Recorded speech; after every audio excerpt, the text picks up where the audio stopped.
ये बोला है कि पार्लियामेंट को डिसीजन लेना है। तो ये नहीं है, ये मैं नहीं मानता हूँ कि रिजेक्ट किया है, बट जो कानून के दायरे हैं, कानून के दायरों में वो इसके बारे में वो लोग डिसाइड नहीं कर पा रहे हैं। बट उन्होंने बहुत अच्छे तर्क भी दिए वहाँ पे। उन्होंने ये कहा कि ट्रांसजेंडर्स जो हैं वो जो पहले भी कर सकते थे, ट्रांसजेंडर्स अगर आप खुद को आदमी मानते हो तो आप एक औरत के साथ heterosexual relationships between where one of them is transgenders, वो उसको असर्टन किया है। उसके साथ साथ उन्होंने ये भी कहा है कि राइट टू एडॉप्शन एक्सटेंड होना चाहिए।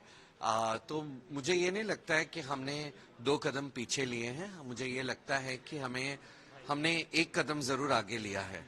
अब आगे क्या स्टेप रहेगा आपका? हालांकि सुप्रीम कोर्ट ने ये अगर ये बहुत पॉजिटिव होता तब भी हमारा यही तर्क होता, हम इक्वालिटी के लिए लड़ते, क्योंकि सामाजिक इक्वालिटी जहाँ पे लोग बाबा आके कुछ भी कह देते हैं तो उसके खिलाफ आवाज करना, ये तो हम पहले भी कर रहे थे। पॉजिटिव होता तो भी हम यही करते हैं। जिस तरह के 5 बेंच के जज अपने फैसला सुना रहे थे, आपने देखा भी था, कुछ जज पक्ष में थे, कुछ जज सीधा सीधा साफ साफ कह रहे थे कि ये इलीगल। तो उनके नहीं, किन्होंने इलीगल है नहीं कहा। हर किसी ने ये कहा था कि मैरिज के वैलिडिटी के बारे में उन्होंने तर्क किया।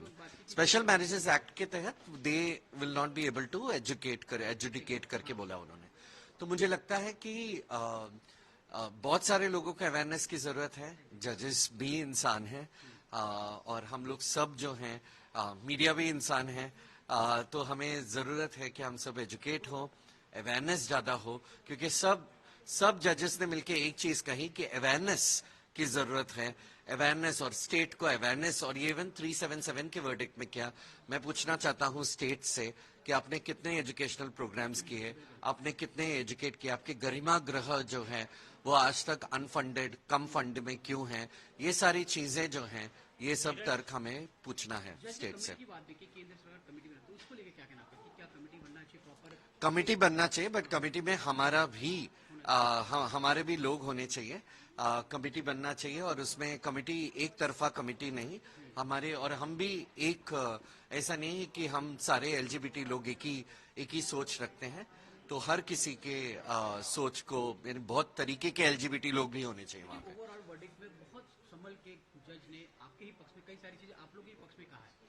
उन्होंने एंड में वर्डिक्ट हमारे पक्ष में भले ही ना दिया हो, मगर बहुत सारी चीजें वहां जो तर्क की हैं वो बहुत सारी हमारे पक्ष में की हैं, और उन्होंने रेस्पॉन्सिबिलिटी सेंट्रल गवर्नमेंट में डाला है कि वो कुछ करें।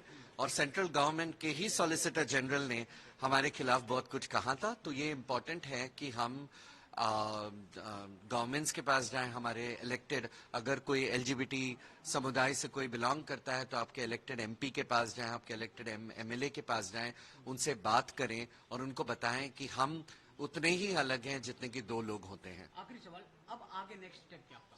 आगे जंग जारी है। ये हमारा जो प्रयास है इक्वालिटी की तरफ, वो प्रयास जारी है। कुछ वक्त जरूर लगेगा, मगर हम सामाजिक और सोसाइटल